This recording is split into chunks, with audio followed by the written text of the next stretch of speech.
Ladies and gentlemen, my name is Greg McCloskey from ForexLive.com. This is a technical look at the sterling versus US dollar. Today's date is April 11th, 2016. Have you ever traded a market? I'm sure you have, where the market doesn't really do what you think it should do. It kind of goes against what you expect from a fundamental perspective. And maybe a lot of you traders out there have that feeling about the pound versus US dollar, wondering why it's rallied so much here and trading here today.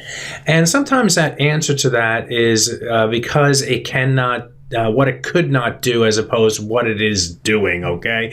And if we take a look at the sterling versus US dollar on a 4-hour chart, what do we notice here? Well, I've talked about these levels for a lot of time, and I've had these yellow lines in place here, and these yellow lines correspond with areas of swing lows and swing highs, or a swing high, at least one swing high, where the market's come down, tested it, moved below it, used it, tested that area, came back below it here, tested, and really define this area through these 3 points right here. The next time it came down, we found support, and an interesting thing happened last week that the market tried to do, and that is it tried to break below this yellow area. It fell below the 140.32, which is the low point of this line in the sand, moved down to the 140.04 level, and then quickly rebounded. The next bar that we had for the pound versus US dollar, next low that we had, stalled right against that 32 level, and then we had other lows through here.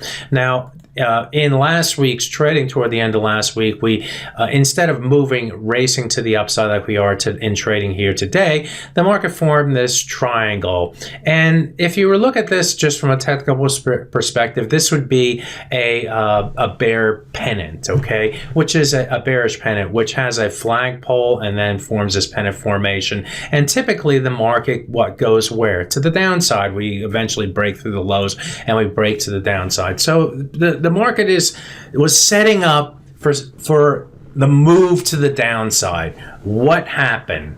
It didn't go down.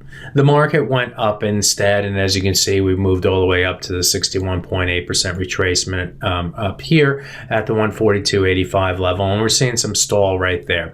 Now, it happens. Why? Because it couldn't do what everyone thought it should do, and that is move to the downside, break below this yellow area, and so traders start to cover, and they cover higher and higher levels. So let's take a look at this chart from an hourly perspective and just get a feel from it from that perspective, because you can sometimes see things more clear in lower time frame periods. And here is the activity here today in between these dotted lines right here. And what do we notice here about the 141.06 level? Well, if we go back in time and we take a look at these lows, okay, I'm talking about these lows right here. Where do they all come in? Right around that 141.06 level. And you know, we trade above it and below it through here as the market was triangling in trading on Thursday and Friday. But from Friday afternoon until today, early Asian sessions during that period, the market was finding that floor at the 141.06 level. Here's our triangle. We also have the 100-hour moving average right through here. Now, it took a while, 5, 6 or so hours, for the market to start to move to the upside, but it's what it couldn't do. It couldn't go below the 141.06 level. So if you can't do something, what are you going to do? You're going to do the opposite thing. That's what happens in a market. If you can't go lower, you're going to go higher, and that's what we saw right here. There wasn't necessarily any news that forced the market to the upside. It was just what it couldn't do, and the fact that it could hold support against the 141.06 level and stay above the 100-hour moving average, stay above this trend line that forced the market to the upside. Another area here where what it couldn't do, it couldn't hold the 200-hour moving average, couldn't hold the 50% retracement. In fact, the market held support against the 200-hour moving average. That's the green line in this chart right here, and the market moved higher off of there. So what now? What now for this currency pair? Well, it becomes easy. What was once resistance now becomes support. And so this area right here between the 142.13 and 142.31 level is now support for the sterling versus US dollar. Now, if it can't do something, if it can't move below that level, then it's going to go higher. Now, we also have this little resistance up here at the 61.8% that is getting in the way. And so we have a little bit of a battle between sellers here and buyers down here. And so this will be figured out just like this area right here was figured out. And eventually the market's either going to continue the upside or move back lower, call it a day on the top side, and move back to what the fundamentals might or might not be saying for this currency pair.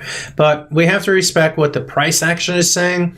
We have to respect what cannot be done, and we have to respect what can and is happening in the market. And in today's trading, the is happening, like always, dominates which way the direction is going to go. If you like this video, you can go to our YouTube channel and click on the thumbs up. If you didn't like it, you can click on the thumbs down as well. Also, we welcome your comments in that point in the YouTube channel. And if you want to subscribe to our YouTube channel, click the subscribe button there.